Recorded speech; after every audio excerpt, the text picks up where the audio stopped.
bore you. I'm finishing up my last week now, as a matter of fact, so I know it can be a bit overwhelming, but I'm here to tell you there's nothing to worry about. You'll be fine. So let's just focus on getting you through your first week, okay? Let's see. First, there's an introductory greeting from the company that I'm supposed to read. It's kind of a legal thing, you know. Welcome to Freddy Fazbear's Pizza, a magical place for kids and grown-ups alike, where fantasy and fun come to life. Fazbear Entertainment is not responsible for damage to property or person. Upon discovering that damage or death has occurred, a missing person report will be filed within 90 days or as soon as property and premises have been thoroughly cleaned and bleached and the carpets have been replaced. Blah, blah, blah. Now, that might sound bad, I know, but there's really nothing to worry about. The animatronic characters here do get a bit quirky at night, but do I blame them? No. If I were forced to sing those same stupid songs for 20 years and I never got a bath, I'd probably be a bit irritable at night too. So remember, these characters hold a special place in the hearts of children and we need to show them a little respect, right? Okay. So just be aware, the characters do tend to wander a bit. They're left in some kind of free roaming mode at night. Something about their servos locking up if they get turned off for too long. They used to be allowed to walk around during the day too, but then there was the bite of 87. Yeah, it's amazing that the human body can live without the frontal lobe, you know. Now concerning your safety, the only real risk to you as a night watchman here, if any, is the fact that these characters, if they happen to see you after hours, probably won't recognize you as a person. They'll most likely see you as a metal endoskeleton without its costume on. Now, since that's against the rules here at Freddy Fazbear's Pizza, they'll probably try to forcefully stuff you inside a Freddy Fazbear suit. Now, that wouldn't be so bad if the suits themselves weren't filled with cross beams, wired, animatronic devices, especially around the facial area. So you can imagine how having your head forcefully pressed inside one of those could cause a bit of discomfort and death. The only parts of you that would likely see the light of day again would be your eyeballs and teeth that pop out the front of the mask. Yeah, they don't tell you these things when you sign up. But hey, first station of the breeze. I'll chat with you tomorrow. Check those cameras and remember to close the doors only if absolutely necessary. Gotta conserve power. Alright, good night.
become more active as the week progresses.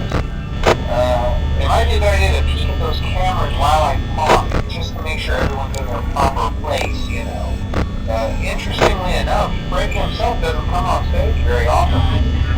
I've heard he becomes a lot more active in the dark, though, so hey, I guess that's one more reason not to run out of power, right? I also want to emphasize the importance of using your door lights. There are blind spots in your camera view, and those blind spots happen to be right outside your doors. So if you can't find something or someone on your cameras, be sure to check the door light. You might only have a few seconds to react. Not that you would be in